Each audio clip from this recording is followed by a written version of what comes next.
why is it that the almighty loving God promises a tribulation? This is a typical question of people who on one side will call him loving God, but on the other will avoid the wickedness of men. I'm sure you're trying to say it's not fair. This is it. It's like, what's going on? Aren't you a loving God? What's the story? Let me go to what the prophet Ezekiel in the 33rd chapter said to the nation of Israel. He said, when I say to the righteous that he shall surely live, but he trusts in his own righteousness and commits iniquity, none of his righteous works shall be remembered. And then he said, but because of the iniquity that he has committed, he shall die. And again, when I say to the wicked, you shall surely die, and if he turns from his sin and he does what is lawful and right, if the wicked restores the pledge, gives back what he has stolen, and walks in the statutes of life without committing iniquity, he shall surely live. He shall not die. Yet you say, the way of the Lord is not fair. O house of Israel, I will judge every one of you according to his own ways. So basically, what we see here is that from the very beginning, people thought, it's not fair. You're a loving God. You have no business to punish anyone. And God says, look, I'm in the business of giving life. I'm in the business of creating life. I'm in the business of telling you to choose life. But if your choice is the opposite, then the consequences thereof is on you. What is the tribulation more, punishment or mercy? Well, it's an interesting question, because if you really think about it, what we just read, the tribulation is punishment for those who reject salvation.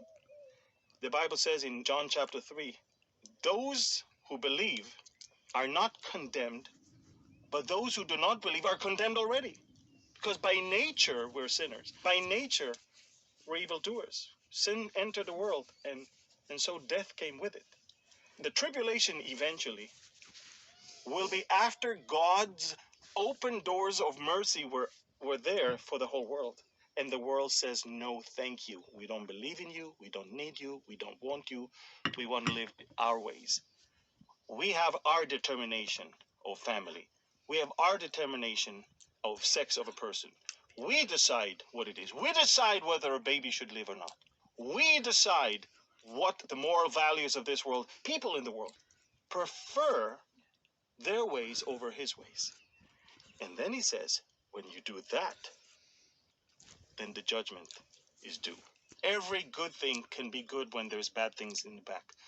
Example, Samson without Delilah wouldn't be the Samson that we know. With all the stuff that happened to him with Delilah, eventually the way he died had to have had that thing before. My point is this. Before the tribulation, we're warned of the tribulation. And during the tribulation, God is still warning people that they should be saved, that they must choose him. God never, ever say to the world, you have no chance. But when the world is choosing the world ways over his ways, and God is saying, look, that's what's going to come. Okay, what am I as a little person can do to prepare myself for such a big thing you're asking?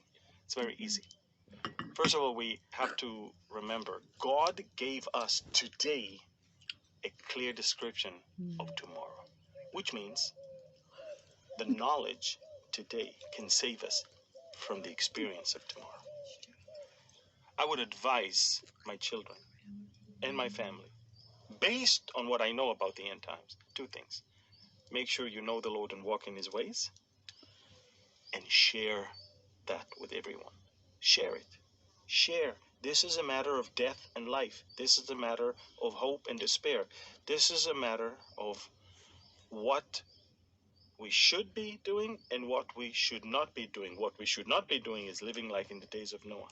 What we should be doing is building our ark, telling everybody of the coming flood, and making sure that right before he comes, we enter the ark. Our own ark is our faith. Our own ark is our salvation. Our own ark is the atonement. Kofel, kapara. Noah covered it with kofel. And it's interesting because for us, our faith is our ark. For us to be taken is to enter the ark, and the flood would comes, we're above.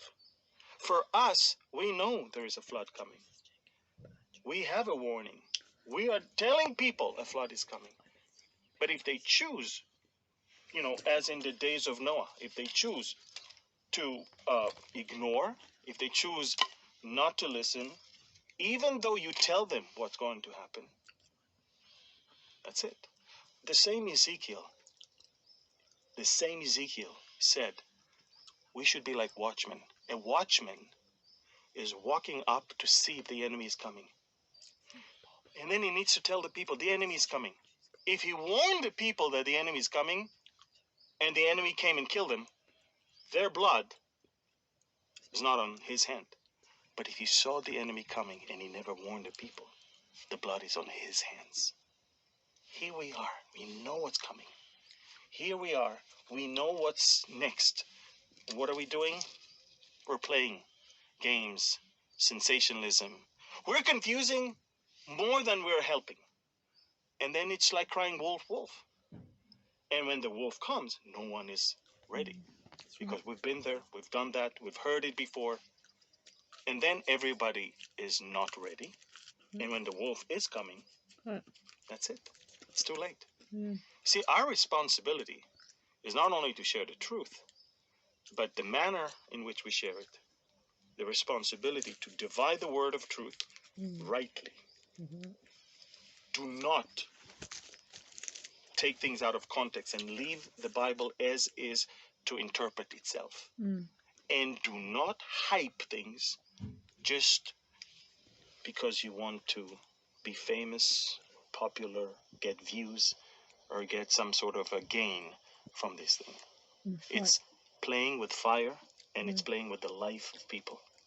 It's a matter of death and life.